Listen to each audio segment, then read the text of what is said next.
Quality माता जी हम भी हमारे पास भी आते हैं और हम भी वैसा आचरण शाबाश। करने लगते हैं। शाबाश। प्रहलाद महाराज की क्वालिटीज के बारे में बार बार बोल के क्या हो जाता है, हमारे अंदर भी वो क्वालिटीज आ जाती है। प्रहलाद महाराज नॉन डिवोटी फैमिली से थे, लेकिन भगवान नारायण पे मेडिटेट करने की वजह से उनके अंदर कौन सी क्वालिटीज आ गई थी? गॉडली क्वालिटीज आ गई थी, है ना? देवताओं की क्वालिटीज आ गई थी, जस्ट नारायण भगवान को याद कर करके। सो आप याद करने के कैसे भी स्मरण करो, रूप का स्मरण करना है रूप का स्मरण करो, उनके लीलाओं का स्मरण करना है लीलाओं का स्मरण करो। अगर रूप और लीला पे स्मरण नहीं हो रहा तो ऐवे ही बस शुरुआत में मैकेनिकली नाम लेना शुरू करो, कृष्णा पे छोड़ दो कि भाव कब आएगा वो कृष्णा पे छोड़ दो, कृष्णा हैंडल कर लेंगे सारी फीलिंग वाला पार्ट। आप बस नाम लेना शुरू करो, तो नाम रूप लीलाएं, नाम रूप लीलाएं। तो प्रहलाद इसी तरीके से भगवान नारायण का हमेशा स्मरण करते थे और उनके अंदर दिव्य गुण आ गए थे। दिव्य गुण में सबसे अच्छा गुण क्या था उनका? बहुत ज्यादा निष्ठा थी भगवान पर, इतना भरोसा था, अनफ्लिंचिंग फेथ था, है ना? वो कभी उनका जो विश्वास था भगवान पर, वो कभी डगमगाया नहीं। ऐसे तो बहुत सारे दिव्य गुण थे प्रहलाद महाराज में। सबसे पहला प्रहलाद महाराज का गुण था कि वो अंदर से हमेशा संतुष्ट होते थे, शांत होते थे, संतुष्ट होते थे। संतुष्ट मतलब ग्रेटफुल, जो है जितना है उसमें खुश रहना, इसलिए उनके पास हमेशा शांति रहती थी। तो जितना उनके अंदर संतुष्टि थी उतनी ज्यादा वो क्या होते थे, वो सबके सारे दोस्त थे। वो पहले दो दिव्य गुण थे उनके, आपने नोट डाउन किए हैं क्या उनके गुण सारे? किए हैं उनके गुण नोट डाउन आप लोगों ने? जी माता जी। किए हैं? तो हाँ पहले उनकी ये दो गुण थे। शाबाश। नंबर ऑफ गुण काउंट करना, ठीक है? हम काउंट करते हैं अभी। तीसरा गुण क्या था उनके अंदर?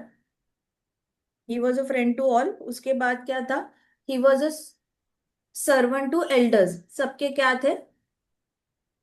सर्वेंट। सर्वेंट टू एल्डर्स थे या नहीं थे? जी माता जी। उसके बाद और बताओ, और क्या गुण थे उनके पास? वो दोस्तों के साथ डिटरमाइंड कैसे थे? थे। दोस्तों के साथ कैसे थे? बंदूक के He ब्रदर, जैसे was रहते। kind to everybody. He was kind to everybody. दोस्तों के साथ क्या फीलिंग थी उनकी? Brother like. हाँ, ब्रदर लाइक अपनी तरफ से ब्रदर भाई लाइक थे। बनते थे। सही बात है, ब्रदर लाइक थे। और छोटों के साथ क्या फीलिंग थी? पुअर लोग थे, उनके साथ क्या फीलिंग थी उनकी? Father figure. हाँ, he was a father figure. ये फादर तीन रिलेशनशिप्स में वो सारे समाज के साथ डील करते थे। जो उनसे सबॉर्डिनेट है उनके लिए वो फादर की तरह ट्रीट, अपने आप को फादर समझते थे। जो इक्वल है उनके लिए ब्रदर समझते थे, और जो उनसे सुपीरियर है उनके लिए वो अपने आप को दास समझते थे, है ना? इससे पहले हमने भागवतम में क्या सीखा था कि जो भी हमसे सुपीरियर होता है उसके साथ कैसे डील करना है? रिस्पेक्ट के साथ डील करना है ना? हमसे जो नीचे होता है उम्र में उसके साथ कैसे डील करना है? कंपैशन के साथ डील करना है। और हम उम्र वालों के साथ कैसे डील करना है? फ्रेंड्स की तरह। इससे पहले भागवतम में हमें बताया था सुपीरियर, इंफीरियर और इक्वल वालों के साथ कैसे हमने डील करना है। अभी हमें पता चला प्रहलाद महाराज के अंदर क्या क्या भावनाएं थी। उन्होंने इसको रिश्ते का नाम ही दे दिया। पहले तो हमें बस क्वालिटीज पता थी कि हमसे जो नीचे है उनके साथ कंपैशन, हमसे जो ऊपर है उनके लिए रिस्पेक्ट। तो बिहेवियर हमें पता चला। अभी प्रहलाद महाराज की स्टोरी में हमें पता क्या चलता है? रिश्ता ही बन गया।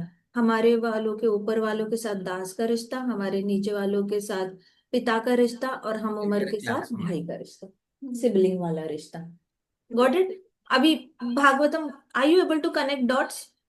कैसे भागवतम हमें स्टेप बाय स्टेप क्लैरिटी देता जा रहा है कैसे सबके साथ डील करना है। अभी Yes, कभी ma'am. कंफ्यूजन होगा कि कैसे बिहेव करे, कैसे बिहेव करे, क्या करे क्या करे, सही किया गलत किया क्या किया, कंफ्यूजन कभी होगी अभी? No, ma'am. नहीं नो होगी। माता जी। हाँ, शाबाश। और उसके ऊपर अभी प्रहलाद महाराज को किन किन चीजों का घमंड नहीं था? उनकी सुंदरता का, Aristocratic family. Aristocratic family. और उनके फादर And तीनों लोगों के ब्रह्मांड के मतलब राजा बन चुके थे, उसका भी उन्हें तो घमंड नहीं था। एरिस्टोक्रेटिक फैमिली का होने का, सही बात है। पावरफुल फैमिली, एरिस्टोक्रेटिक फैमिली, सुंदरता। और किस चीज का घमंड नहीं था? लर्नेडनेस का। पढ़े लिखे थे ना प्रहलाद, ज्यादा पढ़े लिखे थे इनफैक्ट। लर्नेडनेस का घमंड नहीं था उनके पास। और किस चीज का घमंड नहीं था?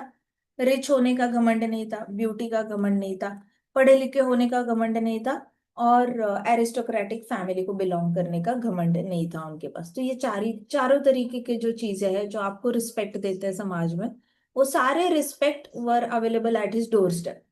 मतलब उनको इज्जत हर फेर से मिल सकती थी, लेकिन फिर भी उनके अंदर इतनी इज्जत मिलने के बाद भी उनको कोई घमंड नहीं था। ये उनकी नेक्स्ट क्वालिटी थी। Number, you keep on counting, okay. उसके बाद प्रहलाद महाराज के पास और एक सबसे अच्छा गुण था कि वो वैष्णवों की कभी ईर्ष्या नहीं करते थे। वैष्णवों के प्रति उनके अंदर कुछ भी ईर्ष्या नहीं थी। और तो और कभी भी डेंजर में वो एजिटेट नहीं होते थे। जब भी, हाँ, जब भी मुश्किलें आती थी उनकी जिंदगी में, तो वो एजिटेट नहीं होते थे, फ्रस्ट्रेट नहीं होते थे। वो हमेशा, और नेक्स्ट क्वालिटी थी कि वो वेद शास्त्रों से, ऐसे वेद शास्त्रों से कभी अट्रैक्ट नहीं हुए फ्रूटिव वाले, जिसमें आपको कोई फल मिल सकता है, भौतिकवादी फल मिल सकता है, ऐसे वाले शास्त्रों से उनको कभी अट्रैक्शन नहीं हुई। नेक्स्ट गुण क्या है उनके अंदर? उनके अंदर कोई मटेरियल डिजायर नहीं था, कोई भौतिकवादी इच्छा थी नहीं। प्लस उनका इंटेलिजेंस जो था वो हमेशा स्थिर रहता था। बार बार उनका इंटेलिजेंस जो है वो ऐसे अनस्टेडी नहीं होता था, स्थिर रहता था, और बहुत डिटरमाइंड थे। उन्होंने एक बार डिसाइड किया कि मैं बहुत अच्छे से भक्ति करूंगा नारायण भगवान की, तो उन्होंने डिसीजन लेके उसको फॉलो भी किया, उसमें कोई एक्सक्यूज नहीं थी। तो प्रहलाद महाराज डिटरमाइंड थे बहुत ज्यादा। सारे वैष्णव और संत लोग जो थे वो प्रहलाद महाराज के गुणगान बार बार इसीलिए करते थे ताकि प्रहलाद महाराज के गुण उनके अंदर आ जाए। बार बार किसी चीज को बोला जाए तो वो चीज आपके अंदर आ ही जाती है, आप ना चाहो तो भी आपके अंदर आ जाती है।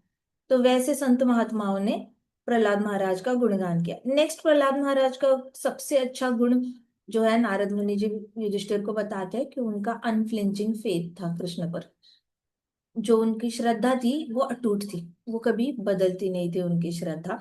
और तो और उनका क्या था, he was a great soul, बताया नारद मुनि जी ने। वो इतने ज्यादा ग्रेट सोल थे कि उनको बचपन में ही बच्चों के साथ या इधर उधर टाइम वेस्ट करना पसंद नहीं था।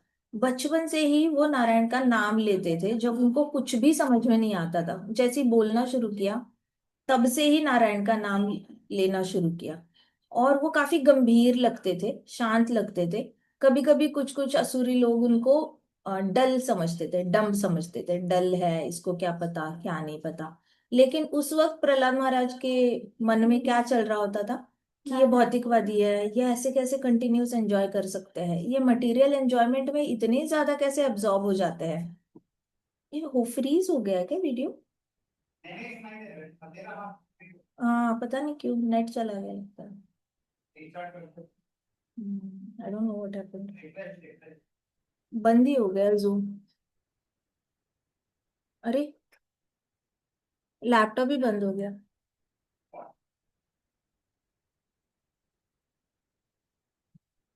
हम्म,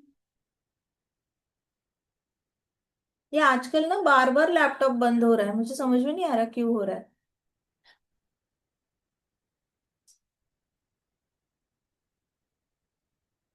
अभी मैं टैबलेट से लॉग इन करती हूँ, I log in through tablet. नहीं नहीं, रिस्टार्ट वहीं से। अच्छा, शुरू हो गया वापस। डेस्कटॉप ही बंद हो रहा है मेरा। अच्छा, हो गया फिर से।